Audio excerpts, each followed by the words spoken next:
বর্তমানে নারীদের জন্য একটি গুরুত্বপূর্ণ চ্যালেঞ্জ হচ্ছে তারা অনলাইনে বিভিন্নভাবে বুলিং, স্লাট শেমিংয়ের মতো বিষয়গুলো মুখোমুখি হতে হয়। তো সেই জায়গা থেকে জাকসুর একজন সদস্য হিসেবে আপনি এটাকে কিভাবে দেখছেন? কিংবা আপনার ক্যাম্পাসে আপনার সাথে মতের অমিল এমন একজন যদি বুলিং, স্লাট শেমিংয়ের মতো বিষয়ের সম্মুখীন হয়, তো আপনি এটাকে কিভাবে দেখবেন? সাইবার বুলিং বা স্লাট শেমিং আসলে একটি শুধু বিশ্ববিদ্যালয়ের সমস্যা না, এটা পুরো বাংলাদেশের সমস্যা।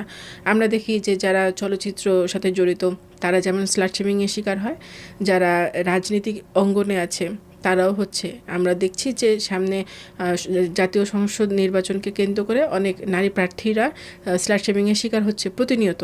এবং আমরা যারা ক্যাম্পাসে ছাত্রী প্রতিনিধি হিসেবে আছি তারা নির্বাচনকালীন সময় থেকে স্লাট শেমিংয়ের শিকার হচ্ছে, এখনও আমরা হচ্ছি।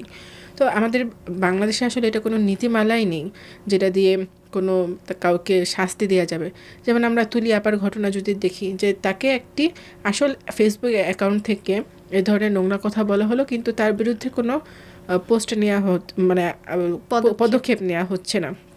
তো এর কারণ হচ্ছে যে আমাদের দেশে একটা মানে মানুষের মনস্তত্ত্ব এরকম যে কোনো নারী যদি সামনে আসে কাজ করার জন্য, তাহলে এগুলো তার জন্য জায়েজ, এগুলো হচ্ছে তাকে মেনে নিতে হবে।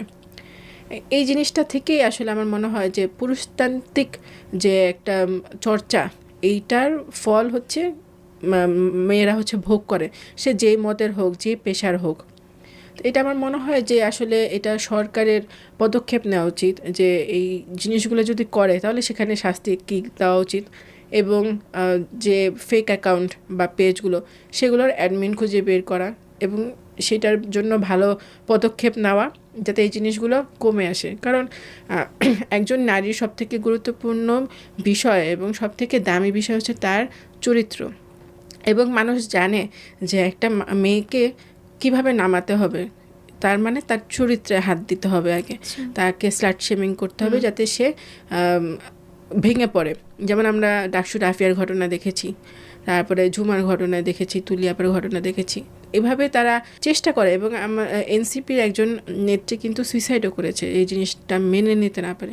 মানে তাদের প্রথমে চাওয়াই থাকে যে তাকে আমরা এই জায়গা থেকে নামাবো, তো নামানোর জন্য আমাদের হচ্ছে আগে চরিত্রে হাত দিতে হবে।